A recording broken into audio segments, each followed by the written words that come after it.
jadi pendarahnya dokter. Iya. Halo, selamat sore teman-teman. Kita ketemu lagi dalam acara Ngebar bersama dengan Meli Kyong. Dan semakin hari semakin banyak sekali teman-teman yang bisa saya ajak untuk berbagi di sini ya. Nah, kita semua sebagai orang tua tentunya berharap kalau anak-anak yang sudah lulus kuliah, mereka itu bisa dapat pekerjaan yang bagus ya. Bahkan berharap kalau bisa meng-create lah lapangan kerja gitu ya. Tapi bagaimana sih gitu peran dari dunia pendidikan khususnya di universitas ya. Nah, saya punya seorang teman yang sangat luar biasa ya. Jadi bagaimana cara beliau mendekati kaum millennials ini, bahwa pendidikan itu tidak hanya ada di dalam ruangan kelas, tetapi kita bisa langsung ke masyarakat ya. Kita akan ngobrol dengan Mbak Hera ya. Saya undang dulu Mbak Heranya.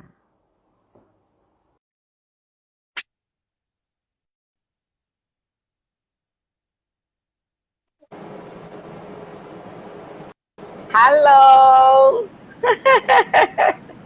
Apa kabar Mbak Hera?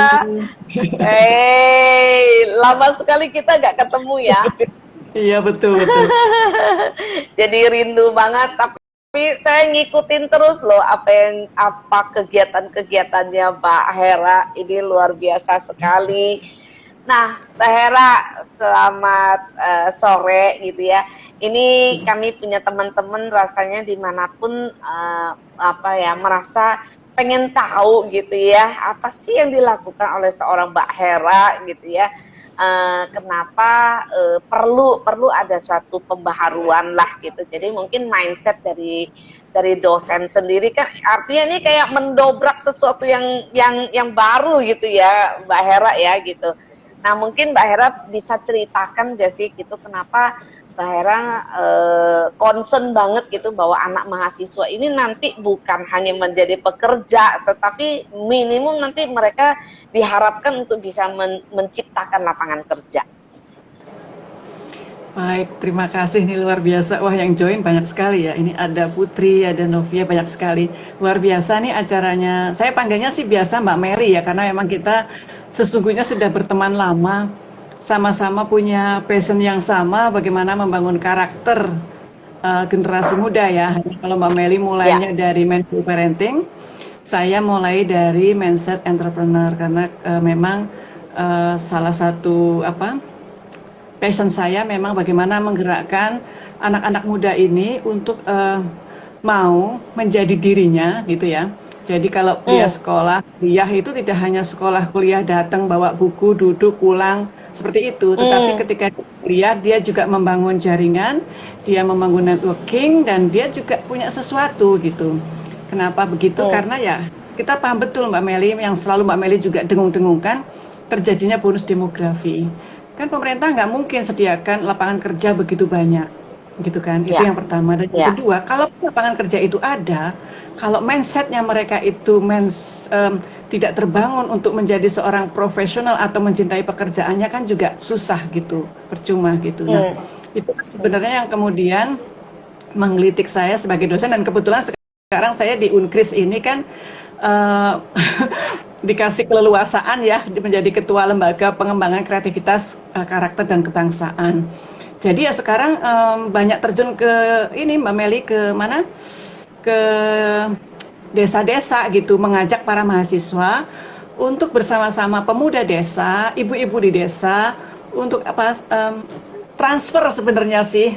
Jadi si anak-anak mahasiswa ini dia tidak menggurui, tetapi dia belajar secara empiris apa sih yang dibutuhkan di lingkungan desa itu atau kelurahan itu.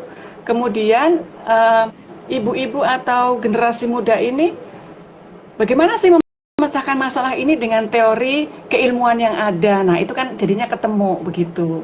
Kebetulan tadi menarik Mbak Meli, saya barusan rapat dengan Bapak Lurah sebenarnya, Bapak Lurah yang kebetulan itu lurah saya sendiri di desa Jadi Tempaka gitu ya.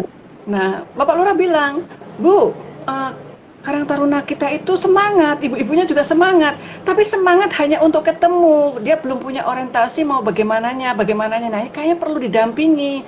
Nah, ini kan sesungguhnya juga sebenarnya ada keinginan yang sama sebenarnya dari perguruan tinggi, juga dari masyarakat untuk saling ketemu, untuk saling berbagi. Nah, kebetulan memang kok saya juga meniru Mbak Meli ini, Mbak Meli juga terjun ke sana kemari, saya juga terjun ke sana kemari untuk ya masing-masing kita punya passion yang sama, tetapi fokusnya aja yang sedikit berbeda, tapi outputnya pasti sama sih kayak gitu.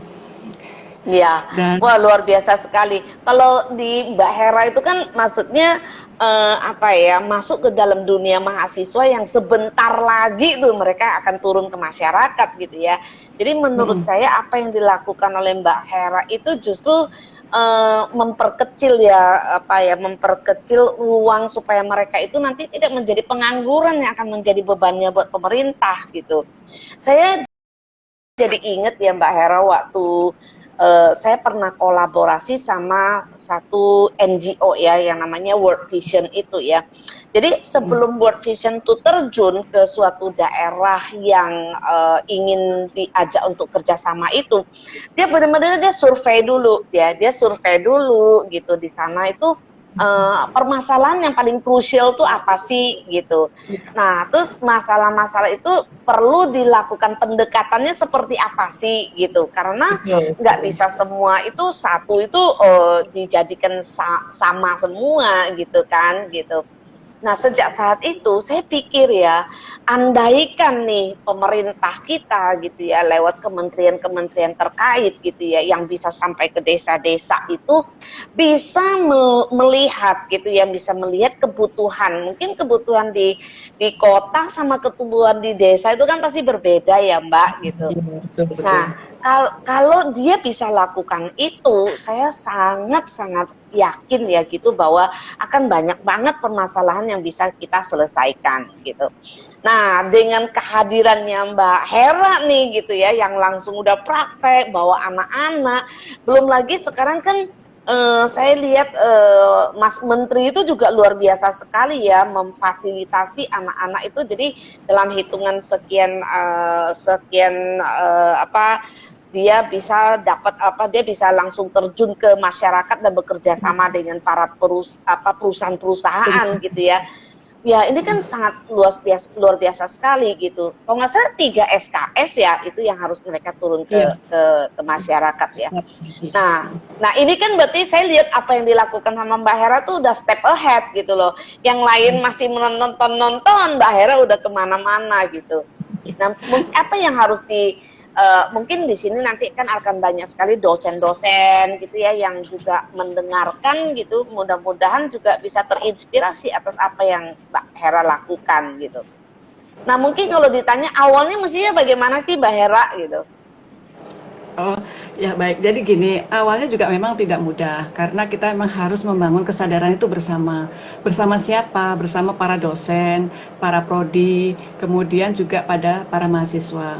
Kita harus ingatkan bahwa perguruan tinggi ini bukan menara gading yang tinggi dan di awang-awang, tetapi perguruan tinggi ini dia punya 3 tugas. Yang pertama pendidikan, yang kedua penelitian, dan yang ketiga adalah pengabdian.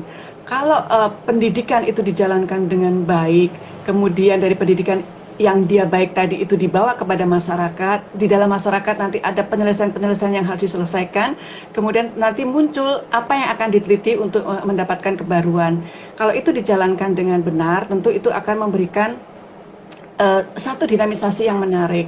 Tadi Mbak Meli juga mengatakan bahwa dengan kampus Merdeka Belajar ini betul, kemarin saya juga ikut sosialisasinya tentang bagaimana mahasiswa, bahkan mereka sudah diberikan akses sendiri ya untuk melakukan magang, dan pemerintah ini Kementerian Pendidikan memfasilitasi itu. Ada beberapa perusahaan yang memang sudah digandeng oleh mereka untuk mahasiswa ini bisa magang.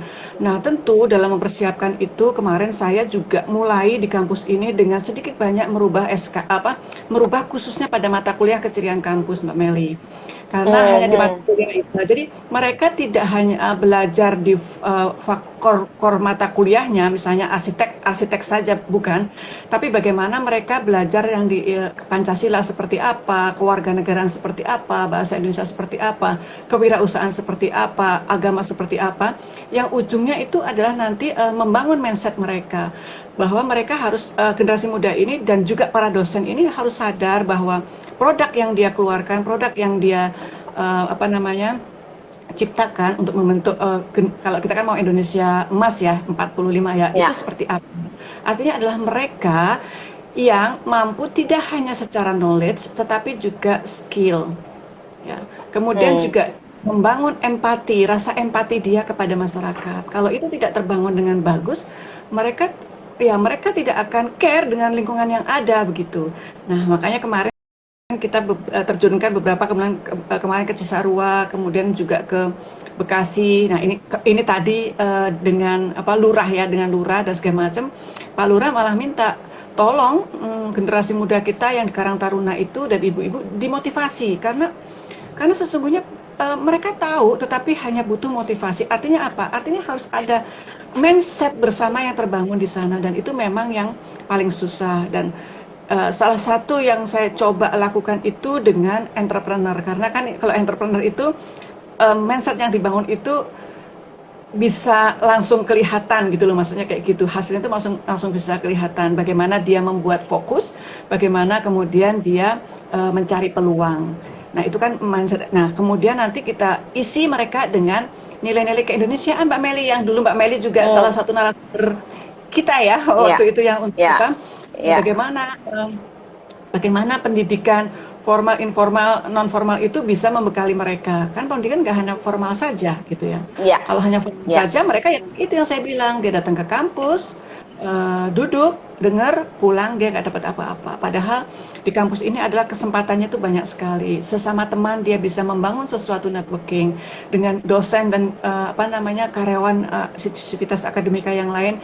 Dia juga mampu membangun sesuatu. Kalau memang mereka tadi itu Mbak Meli punya fokus yang memang dia mau develop, punya keinginan atau peluang yang mau dia gali. Konsepnya apa? Membangunkan bakat, minat untuk didorong kepada mewujudnya kreativitas dan inovasi. Nah, itu memang tidak mudah, tetapi kalau itu dijalankan bersama-sama antara dosen, kemudian juga pimpinan di kampus, Allah.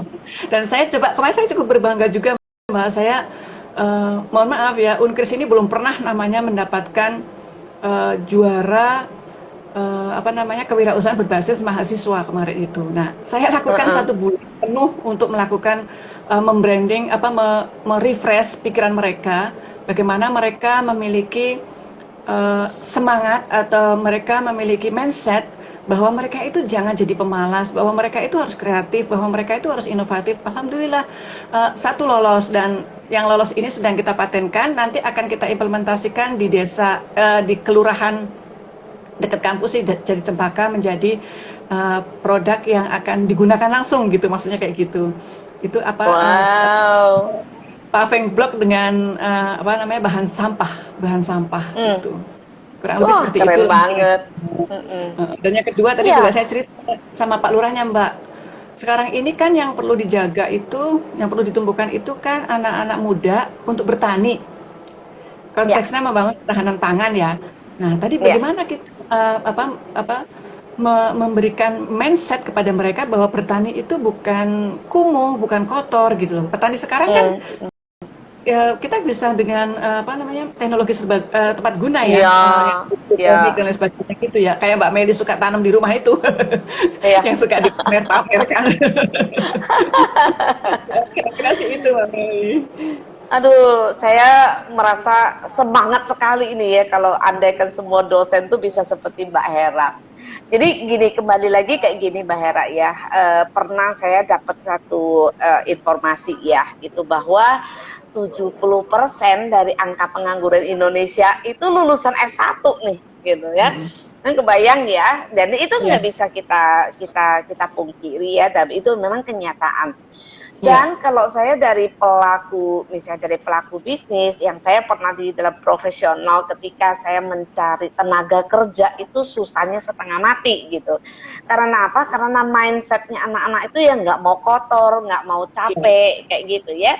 Nah, kenapa saya concern di pendidikan keluarga ini? Saya pengen banget bahwa orang tua itu juga membuka apa ya mau membuka kesadaran dari orang tua bahwa anak-anak itu misalnya anak-anak itu kok nggak punya daya juang, bukan dengan sendirinya mereka nggak punya daya juang, tetapi pertanyaan apakah kita sebagai orang tua itu mendidik mereka mempunyai daya juang gitu. Nah itu pekerjaan kami di rumah. Nah sementara kalau di universitas tahun 2011 ya, 2011 Mbak Hera, itu pertama kali saya ketemu sama almarhum Bapak Daud Yusuf. Pada saat itu ada simposium rektor seluruh Indonesia. Nah, kebayang ya, simposium rektor seluruh Indonesia itu kan pasti isinya adalah rektor semua dan dosen-dosen paling dikit lah ya gitu. Nah keselip nih satu nih mak-maknya di situ nih gitu. Saya keselip di situ karena diundang sama Dita gitu. Saya bilang sama Dita, saya nggak mau datang. Bu Meli datang, tapi itu sejarah awal ya. Jadi pertemuan saya dengan almarhum gitu. Kalau dari presentasi mereka itu semua gitu presentasi bagus, tapi buat saya itu di awang-awang semua Mbak gitu. Nah akhirnya saya mencoba memberanikan diri, saya angkat tangan, saya bilang maaf, saya hanya seorang ibu rumah tangga gitu ya. Tapi dari tadi saya dengarkan apa yang dipaparkan itu begitu bagus, begitu bagus.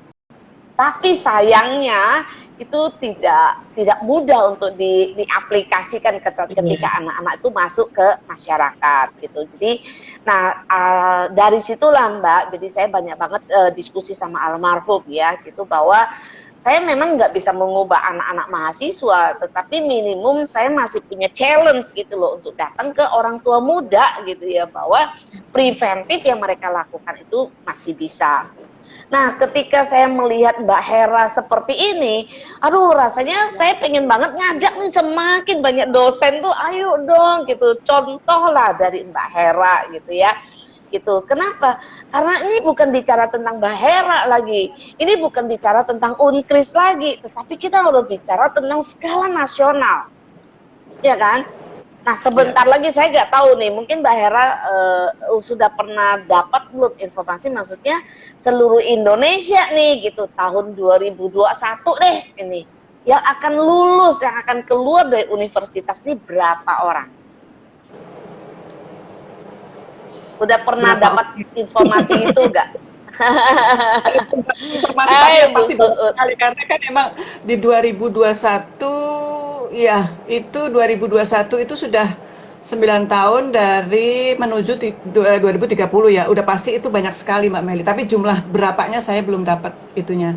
Dan itu yang menjadi satu concern kita juga, makanya saya kebetulan di Unkris juga menyatakan kalau Indonesia Emas tahun 2045 tidak kita mulai di Unkris, kita buat batasan di tahun 2025 itu kita unggul dalam konteks keluaran mahasiswanya, ya kita tidak bisa dikatakan ikut serta seperti di pembukaan mencerdaskan kehidupan bangsa dong, karena kan 2045 itu kan Indonesia Emas gitu.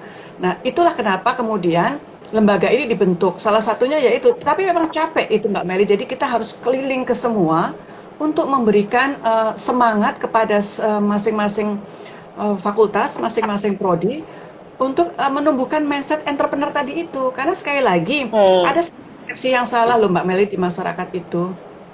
Kalau kita bicara entrepreneur itu seperti kita itu mengajarkan orang-orang menjadi pedagang, padahal kan nggak seperti itu. Mindset entrepreneur itu kan sebenarnya membentuk kemandirian. Apapun nanti mereka punya pekerjaan, mindsetnya itu adalah kemandirian dan profesionalisme yang mereka miliki.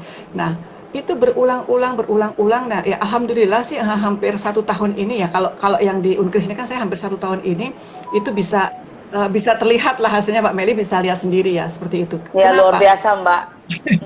Karena akhirnya orang harus tahu bahwa mindset entrepreneur itu ada sebuah budaya yang harus kita budayakan sehingga itu menjadi sebuah kebiasaan. Kebiasaan apa?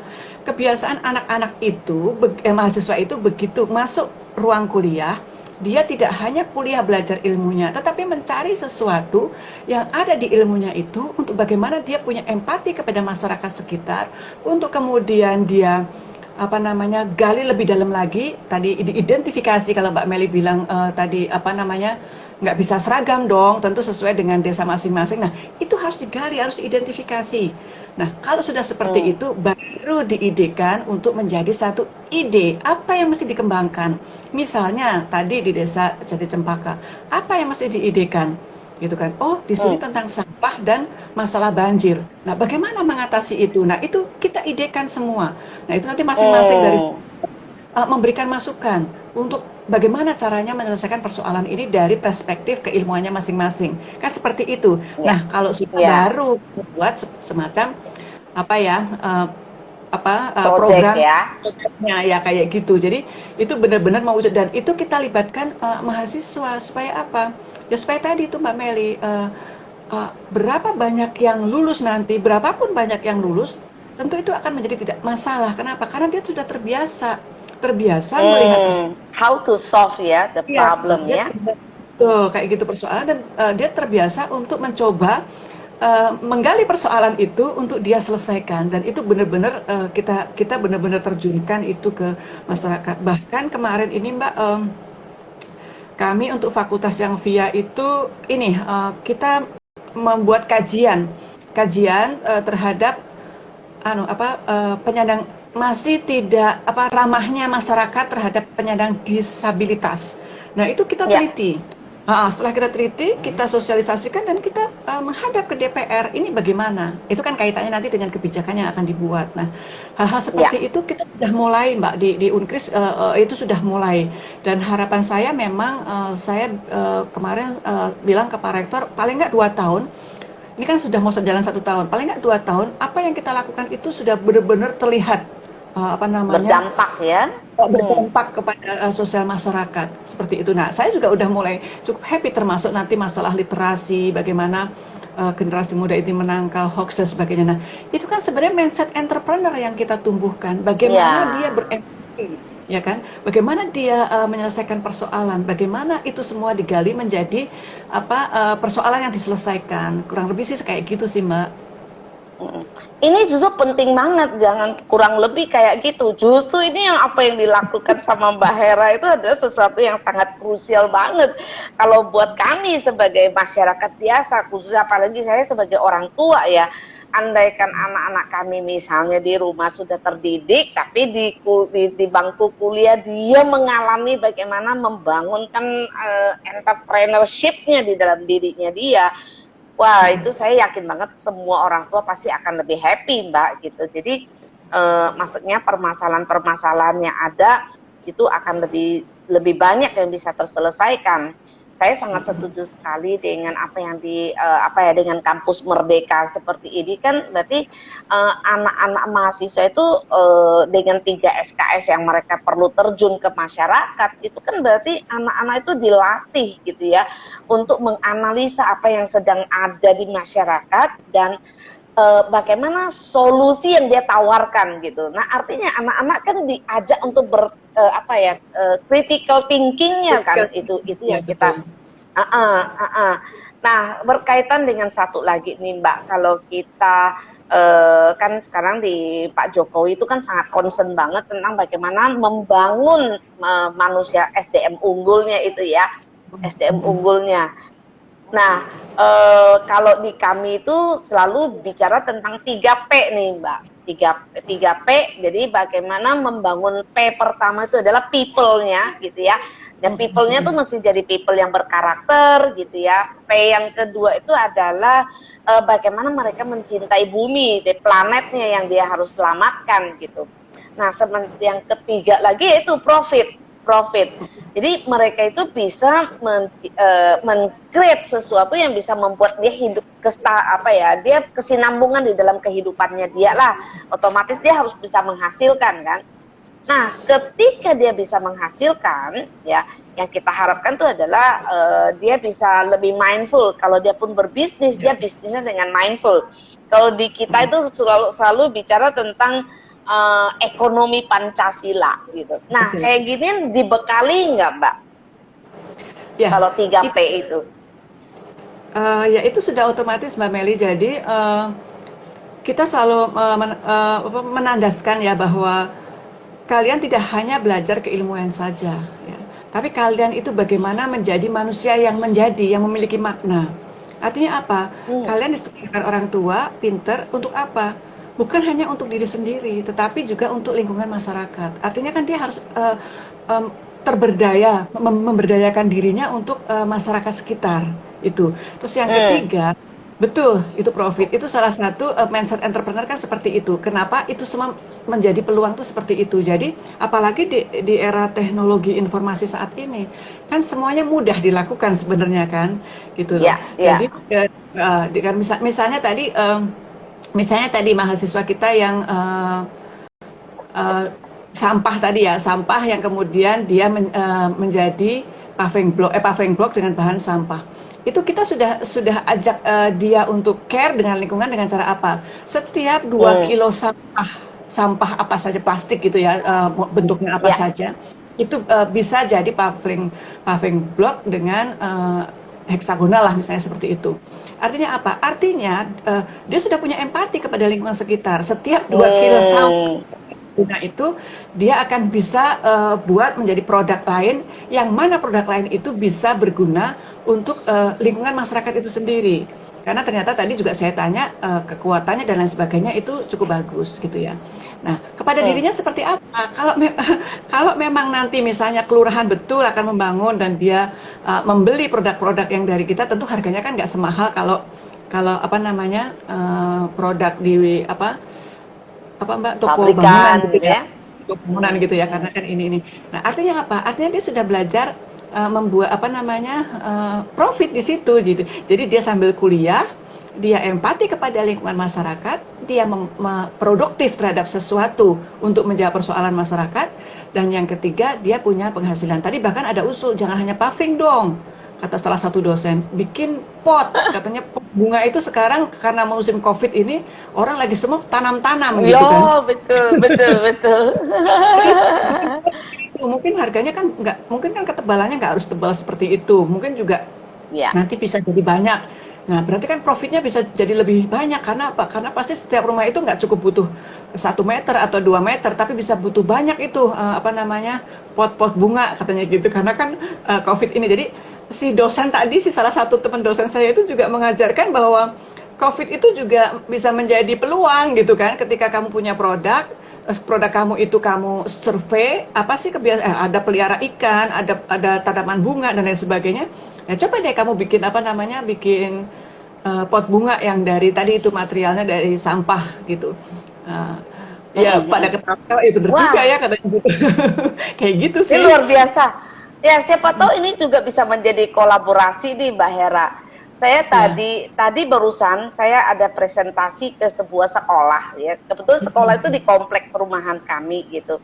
Nah, berkaitan tentang pendidikan 4.0 itu tadi gitu ya. Jadi anak-anak itu memang diajak untuk lebih belajar tentang bagaimana dia kritis ya, critical thinking, terus dia awareness-nya itu kita tumbuhkan. Nah, tadi dengan konsep yang 3P itu tadi malahan saya mengajak anak mengajak sekolah itu melibatkan anak, jadi peduli terhadap lingkungan tuh apa aja sih. Jadi dia bisa misalnya mengumpulkan minyak bekas, bekas itu nanti dia jualin, udah dia jualin terus hasilnya itu bisa beli nih yang potnya apa, terus nanti ditulisin nama sekolahnya anak-anak kami gitu. Ya, ini mungkin salah satu yang bisa kita berkelanjutan nanti ya Mbak Hera ya. Iya, betul. Kemarin kami juga sudah Mbak Meli, jadi kami melakukan penelitian dengan satu metode tertentu lah, namanya metode well-being itu. Jadi limbah-limbah seperti minyak goreng itu Mbak Meli, itu kita kumpulkan. Jadi setiap rumah tangga itu mengumpulkan. Nah, kebetulan kami kerjasama dengan swasta, Mbak. Nah, minyak goreng itu sama swasta itu dikumpulkan jadi dibeli sama si si swasta itu. Nah, kemudian minyak gorengnya itu kita undang mahasiswa lagi. Kalau sebelumnya kan mahasiswa yang dia sosialisasi supaya ibu-ibu rumah tangga minyak gorengnya jangan dibuang sembarangan, kumpulkan saja, Ya, kita siapkan rijen-rijennya gitu kan. Nanti ya. ada yang ngambil lah setiap ke waktu tertentu. Nah, minyak gorengnya ini kita berikan ada yang membeli dari salah satu ini swasta gitu ya. Kemudian minyak gorengnya ini kita olah lagi gitu. Kita olah lagi dan kita ajarkan kepada anak mahasiswa juga supaya bisa menjadi produk olahan yang lain gitu. Itu ada macam-macam sih. Salah satunya seperti sabun kayak gitu. Jadi terus ada recycling yang berkelanjutan yang ujungnya adalah ada pemanfaatan gitu. Itu kami sudah coba lakukan itu Mbak Meli. Dan nanti boleh Hmm. kita bisa kerjasama lebih lanjut lah kalau untuk itu. Ya, saya sih pikir itu karena yang kita kerjasama itu kan anak-anak TK, SD, sama SMP gitu ya. Jadi saya pengen banget bahwa anak-anak di sekolah itu mulai diajak untuk melihat ekstrakurikuler nih, ekstra yang keluar dari sekolahnya, sekitar lingkungan, kira-kira punya permasalahan apa yang ada di lingkungan, dan mereka itu mencoba cari solusinya gitu loh. Gitu. Jadi anak-anak itu betul-betul yang dikembangkan bukan sisi kognitifnya aja gitu ya, tapi bagaimana mereka itu punya awareness gitu yang bertumbuh seperti itu, Mbak Hera. Betul Mbak Meli, kebetulan yang disampaikan Mbak Meli tadi kalau untuk di entrepreneur kita masukkan menjadi salah satu pertemuan salah satu pertemuan di dalam mata kuliah kewirausahaan Mbak. Jadi kami menggunakan namanya design thinking. Jadi bagaimana kita mempunyai empati kepada lingkungan sekitar. Bagaimana kita menjadi orang-orang itu. Kita bertanya, kita menggali apa yang sebenarnya menjadi permasalahan mereka. Dari permasalahan-permasalahan itu kemudian kita kelompok-kelompokkan. Setelah dikelompok-kelompokkan itu, kita gali lebih dalam lagi yang kita namakan dengan divine. Itu kita gali lebih dalam lagi. Nah, setelah kita gali lebih dalam lagi, kita petakan lagi tuh. Oh, kalau permasalahan di tempat ini tuh A, di permasalahan di tempat B. Nah, permasalahan-permasalahan yang berbeda tadi itu kita mintakan kepada mahasiswa untuk menjadi ide-ide apa untuk menyelesaikan persoalan itu. Jadi kurang lebih sih jadi memang benar membangun empati, membangun awareness, dan satu lagi ya tadi membangun kesadaran bersama itu penting karena kalau tidak juga susah. Jadi mahasiswa yang kita berikan materi itu kemudian dia harus mampu mendialogkan itu kepada masyarakat. Jadi masyarakat nggak marah gitu, merasa digurui, tetapi masyarakat dan si mahasiswa itu membangun kesadaran bersama bahwa ayo ini kita perlu loh, ayo ini kita penting. Kita bersama-sama untuk menyelesaikan persoalan itu. Kurang lebih sih seperti itu, Mbak. Kalau kita insertkan di salah satu pertemuan kuliah itu seperti itu gitu. Ya, terus ini Mbak, ada lagi nih, ini kan berkait, ini sebenarnya apa yang dilakukan oleh mahasiswanya Mbak Hera itu kan udah sangat luar biasa sekali ya, gitu. Nah, kita kembali lagi mengenai literasi nih Mbak. Literasi itu kan sebenarnya bukan sekedar kita membaca ya, tapi literasi itu adalah bagaimana kita menyerap. Kita menyerap informasi, setelah kita serap informasi itu kita olah. Apakah informasi yang kita dapatkan itu bermanfaat atau tidak? Dari informasi ini apa yang harus kita lakukan, gitu kan? Nah, kemudian kita masuk lagi ke step yang ketiga nih, bagaimana informasi yang segitu bagusnya itu kita sajikan kembali untuk dengan harapan dia bisa membawa kebaikan, gitu. Nah, jika apa yang telah dilakukan oleh Mbak Hera dengan mahasiswa-mahasiswanya, kalau literasinya itu tidak baik, akhirnya juga nggak tersampaikan juga kan, gitu. Kita kan sering banget ngomong nih bahwa hoax itu bermunculan karena yang baik-baik tuh nggak pernah tulis, gitu. Nah, apakah ada gerakan literasi yang menggiring kegiatannya Mbak Hera ini? Ya, betul sekali Mbak Meli. Jadi saya juga katakan bahwa di era digital nih khususnya, kalau apapun yang kita lakukan, kalau kita tidak imbangi dengan literasi yang bagus, tentu juga itu hasilnya tidak akan sampai. Jadi betul kata Mbak Meli, sesuatu kebaikan yang dia diam saja itu tidak akan mengubah apa-apa. Tapi ketidakbaikan yang terus-menerus dikatakan itu menjadi seperti sebuah kebenaran, dan itu yang kemudian juga kita garis bawahi. Dari setiap kegiatan saya mencoba bersama-sama dengan beberapa kawan dari media gitu untuk membangun literasi yang bagus. Saya bilang ini kepada pimpinan bahwa ini bagian kita menjawab hal-hal yang tidak bagus di luaran sana. Dengan apa? Dengan prestasi perguruan tinggi di para mahasiswa. Dan kebetulan kami ada gerakan literasi, kebetulan dari fakultas saya itu di Fakultas MIA dan Fakultas Ekonomi. Itu kemarin lucu, di Fakultas Ekonomi itu gerakan literasinya sudah kayak apa ya? Sudah menggunakan digital. Saya sendiri juga agak gaptek ya. Jadi sudah menggunakan digital yang kayak model-model mangga atau apa begitu loh. Itu saya kemarin ikut apa namanya bedahnya mereka membentuk itu. Terus yang kedua di Fakultas VIA itu juga sudah ada gitulah. Kebetulan kemarin saya ditelepon dari salah satu senior kita mantan wartawan, salah satu wartawan besar lah di Jawa Timur sana. Untuk ini bulan Juni akhir nanti kita mengadakan semacam FGD, yaitu untuk mengajak para anak-anak muda khususnya yang di BEM gitu ya, dan di UKM unit kegiatan mahasiswa untuk ini Mbak, untuk mau dia tadi itu menulis, tapi tidak sekedar menulis, membaca tapi tidak sekedar membaca, tapi bagaimana dia meresapi fenomena yang terjadi terhadap berita yang berseliweran di dunia maya khususnya, supaya mereka menarasikan dengan baik. Karena sekali lagi narasi baik yang memang muncul dari generasi muda gitu. Kalau enggak kan yang ngeri juga Mbak, kan kita kemarin apalagi kalau mau pilpres itu loh, pilpres atau pilgub ya kemarin kan ngeri sekali itu jadinya kan. Jadi kita perang yang dahsyat luar biasa. Padahal sebenarnya nggak apa-apa, yang dirusak adalah pikiran kita.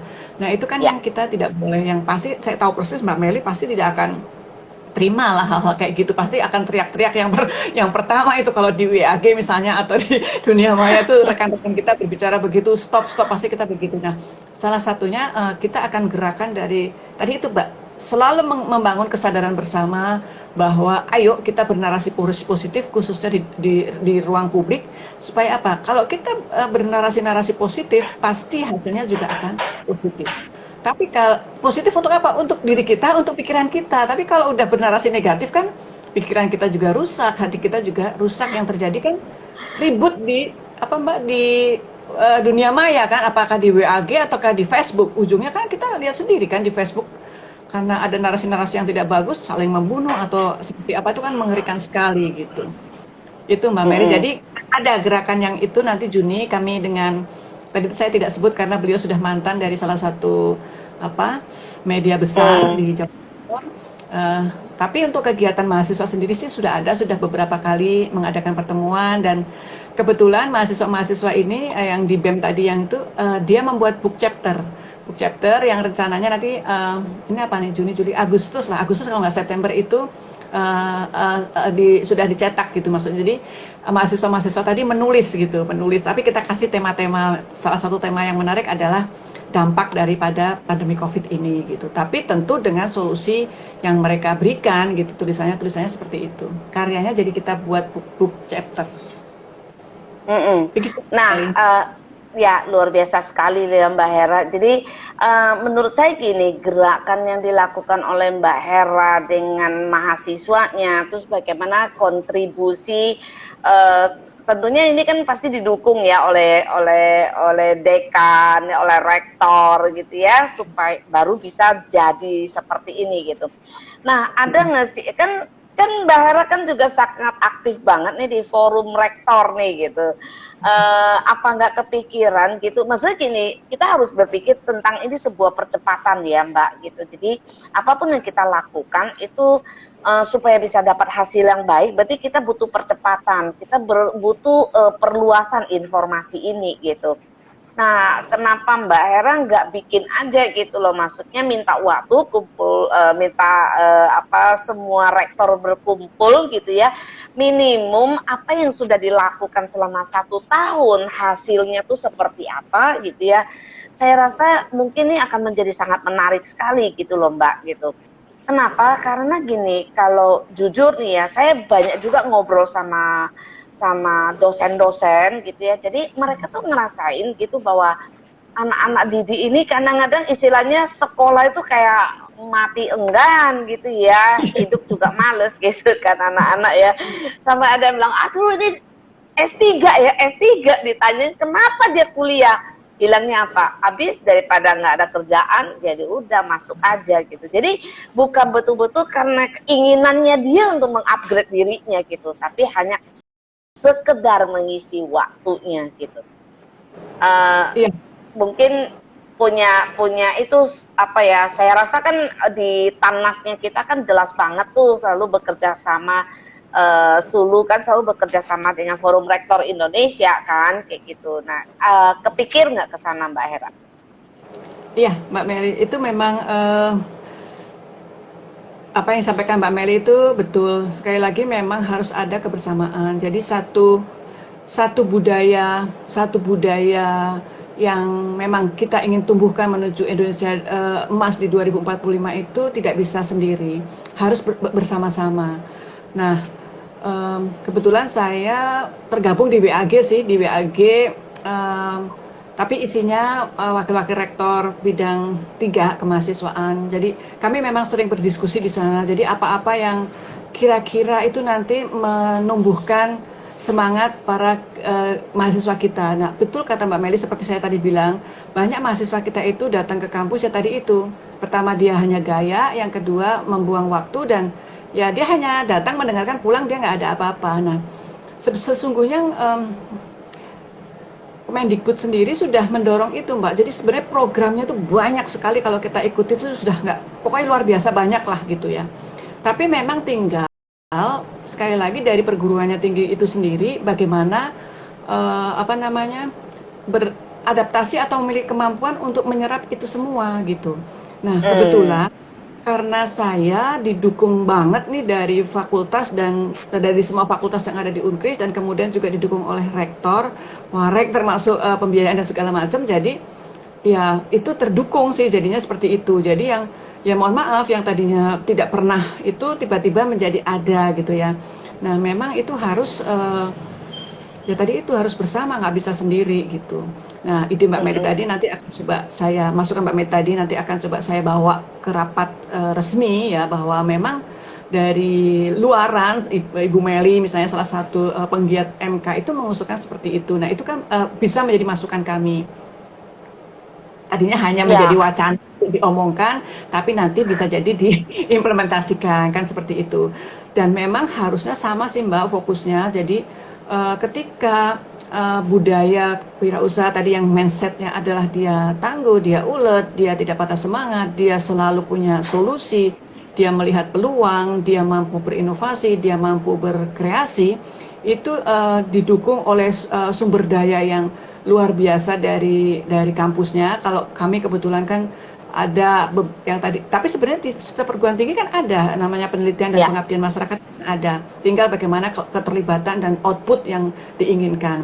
Nah, setelah itu kita juga harus mendorong mahasiswa itu harus didorong sesuai dengan minat dan bakatnya, Mbak. Kalau enggak, yang tadi betul. Dia hanya tapi habis itu udah dia kayak gitu. Nah, yang salah kadang-kadang gini, dia sudah milih jurusan salah, kemudian dia disuruh membuat prakarya atau yang kaitannya dengan skill tadi sesuai dengan jurusannya, udah pasti nggak jadi gitu.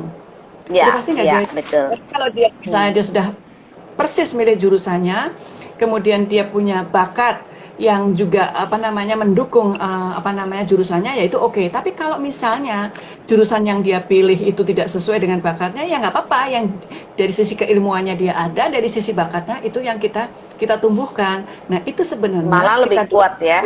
Nah itu lebih kuat karena dia happy kan, dia senang. Nah itu sebenarnya yang kemudian di lembaga saya kreativitas dan kebangsaan itu sedang kita tumbuhkan di situ. Nah, saya kan punya channel tuh Mbak yang namanya channel Halo Ibu Unkris ya. Iya, kalau Mbak Meli lihat kan masing-masing saya suka lihat. Masing-masing orang kan, anak teknik dia sukanya main game. Anak teknik nanti besoknya yang YouTuber. Kemudian ada anak ekonomi yang dia sukanya apa tuh kemarin tuh. Ya, ternyata dari kesukaan atau hobinya itu atau bakatnya itu yang lebih mendorong dia untuk lebih menonjol kan? Menonjol, dan kalau diarahkan lebih bagus ya tadi itu Mbak, arahnya lebih kepada kemandirian gitu. Bisa jadi dia nanti seorang engineer tetapi dia punya kemampuan misalnya sebagai YouTuber misalnya kayak gitu, Ya, atau ya, ya. engineer tapi dia punya kemampuan memang dia merakit satu robot misalnya kayak gitu. Nah, kayak gitu kan Ya, ya. memang harus ada satu kesabaran, dan jangan salah, saya banyak mengadopsi juga yang Mbak Meli suka bilang welas AC dan lain sebagainya, itu saya adopsi juga untuk menjadi membentuk kepribadiannya mereka gitu, supaya mereka percaya diri. Kalaupun ternyata mereka sudah salah memilih jurusan, tapi paling tidak terselamatkan di tadi itu Mbak, minat dan bakatnya. Yang ditumbuhkan adalah mindsetnya, nggak boleh malu, nggak boleh marah, nggak boleh malas, harus berusaha. Kayak gitu sih Mbak. Ya, keren banget ya. Ya, maksud saya kayak gini loh Mbak, kenapa ini penting ya, kalau menurut saya ini kenapa penting, karena kan kita bicara, ini kan kalau mahasiswa, ini kan step yang paling mendekati ya, untuk turun ke masyarakat. Nah, kalau mereka tidak disiapkan sekarang, berarti nanti akan terjadi penumpukan manusia-manusia yang tidak siap gitu ya. Jadi bagaimana kita mau harapkan bonus demografi, yang ada menjadi bencana demografi gitu. Jadi ya menurut saya ini harus menjadi tanggung jawab kita bersama lah. Jadi ya sekarang bukan saatnya lagi kita berkompetisi Mbak gitu. Jadi antara satu universitas sama universitas lagi, bukan bicara lagi tentang kompetisi, tetapi sekarang justru kita harus berkolaborasi gitu. Ya, betul. Ya makanya di dalam tadi kenapa saya masuk ke sekolah itu ya, saya masuk ke sekolah, saya memberikan mereka pendampingan lah seandainya apa yang bisa dilakukan di masyarakat sekitar, dan apa yang dilakukan oleh sekolah itu harus terlihat oleh masyarakat, baru masyarakat, oh iya ya beruntung ya anak saya sekolah di sekolah itu gitu kan. Nah Ya, itu yang dibutuhkan gitu. Nah selama ini kan enggak, cuma hanya sekolah ini juara gitu. Nah sekarang kan iya betul. saya pikir kita sebenarnya beruntung sekali ya punya seorang Mas Menteri yang punya pola berpikir yang step ahead gitu ya. Jadi, nah saya pikir memang ini kan nggak mudah ya, memang nggak semua orang bisa mengikuti, tapi minimum lah kita yang mengerti gitu, coba kita menerjemahkannya aja, menerjemahkan dengan cara yang lebih fleksibel gitu di masyarakat. Dan saya rasa Mbak Hera sudah lakukan itu gitu, dan saya mengikuti terus ya, dan saya menikmati banget gitu loh.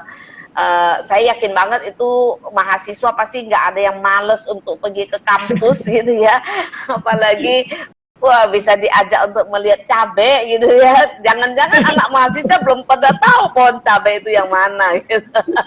Betul, saya lagi ingin ini Bu, Mbak Meli, saya lagi ingin membuat itu, kebetulan kan Unkes ada tanah yang luas tuh. Jadi saya mau membuat pilot project untuk buat ini perkebunan, pertanian, perikanan dan peternakan di lingkungan itu. Jadi tadi saya udah diskusikan Pak Dekan Teknik, saya bilang karena ini nanti ada teknologi tepat guna yang akan kita gunakan. Jadi nanti leadernya dari Fakultas Teknik dia sudah siap gitu. Jadi mungkin minggu-minggu depan kita udah mau siapkan tuh Mbak. Jadi mencetak generasi muda yang dia tidak terlalu ogah dengan pertanian, karena kan kesannya pertanian kan berlumpur, kotor. Kalau ini enggak, pertaniannya itu keren, dia pakai hidroponik begitu kan. Nah jadi akan senang gitu, jadi pertanian di dalam kampus gitu. Kita mau coba buat prototipenya. Tadi saya udah nego dengan Fakultas Teknik, beliau oke, dan nanti kalau sudah panen kita kolaborasi dengan Fakultas Ekonomi, saya bilang begitu. Untuk menjual gitu, iya kayak gitu. Nah ini kan biasa satu program yang terintegrasi ya Mbak ya, gitu ya. Jadi kan terintegrasi gitu. Bahkan saya juga sekarang lagi rencana kerjasama dengan temen kita lagi bikin satu senior house sama itu di Jogja malahan Mbak, di Gunung Kidul gitu ya. Nah jadi bagaimana para calon pensiunan gitu ya, bahwa mereka masih menyiapkan dirinya bahwa nanti ketika saya sudah pensiun, saya memilih tempat tinggal yang sesuai dengan bakat dan minat saya gitu. Jadi nanti mereka itu betul-betul punya values-nya lagi di akhir hidupnya itu gitu. Jadi bagaimana membangun para pralansia yang punya punya potensi sebenarnya Bolo. Jadi mereka happy gitu ya. Nah, doakan mudah-mudahan ini juga menjadi satu satu program yang bisa membuka mata banyak orang gitu. Oke, Mbak Hera, ini kita sudah ada di penghujung gitu ya. Nah, kira-kira kalau saya minta nih Mbak Hera coba memberikan nanti mahasiswa ataupun dosen yang mendengar obrolan kita hari ini dan rekamannya nanti gitu. Nah, kira-kira apa sih yang ingin Mbak Hera sampaikan kepada mahasiswa dan kepada dosen, dekan maupun rektornya kalau perlu semua mendengarkan Mbak Hera, apa yang ingin Mbak Hera sampaikan? Iya, memang kita harus menyesuaikan dengan era perubahan yang begitu cepat ya. Teknologi informasi itu kalau kita pandang negatif, ya hasilnya akan negatif. Tapi kalau kita pandang positif, hasilnya akan positif. Dan kita semua bisa mampu gerakkan untuk ke sana. Yang penting adalah itu dilakukan bersama-sama dengan kesadaran bersama. Ujungnya apa? Ujungnya untuk, ya tadi itu. Karena kita di dunia akademisi, ya memang kita harus mencerdaskan anak-anak bangsa ini gitu. Caranya bagaimana? Ya caranya tadi itu, tidak hanya kepada pengetahuannya saja, tidak hanya kepada ilmunya saja, tetapi juga bagaimana kita ajak anak-anak ini memiliki empati kepada lingkungan masyarakat sekitar, dan bagaimana mahasiswa atau anak-anak ini nanti kemudian memberikan jawaban dan solusi. Dan sekali lagi, perguruan tinggi itu bukan menara gading yang tinggi menjulang yang hanya kita bisa pandang, tetapi perguruan tinggi ini harusnya justru terjun kepada masyarakat untuk memberikan jawaban-jawaban. Itu saja sih Mbak Meli yang saya sampaikan. Keren sekali Mbak. Jadi berarti kami nih, khususnya saya sebagai orang tua dengan anak saya 2 orang yang mahasiswa gitu ya. Ya mungkin ini juga bisa kita suarakan nih ke universitasnya anak-anak kami supaya mereka mencontoh apa yang telah dilakukan oleh Mbak Hera ya. Oke, terima kasih banyak Mbak Hera. Ini isinya daging semua obrolan kita gitu ya. Jadi ya mungkin ini juga sebagai kontribusi kita sebagai masyarakat terhadap negara kita ya Mbak gitu. Walaupun itu kecil, daripada kita gosip yang tidak benar, mendingan gosip yang sehat seperti ini ya Mbak Hera. Oke, terima kasih banyak Mbak Hera. Sampai ketemu lagi. Nanti ada update-update, saya tunggu-tunggu produk-produknya lagi gitu ya. Barangkali ada yang bisa kita kolaborasikan, nanti kita akan bicarakan di balik obrolan hari ini. Sekali lagi sukses buat program Bu Unkris ya. Luar biasa banget ya, dan itu kekompakan keluarga yang sangat luar biasa sekali. Bagaimana suami, anak semua terlibat di dalam satu project yang luar biasa ya. Ya, itu sukses sekali Mbak Hera. Sekali lagi terima kasih. Jangan pernah bosen kalau nanti saya undang lagi untuk ngobrol ya Mbak. Kami tunggu update-nya. Oke, terima kasih. Selamat sore Mbak Hera. Mbak Meli, kami juga terima kasih ya. Ya.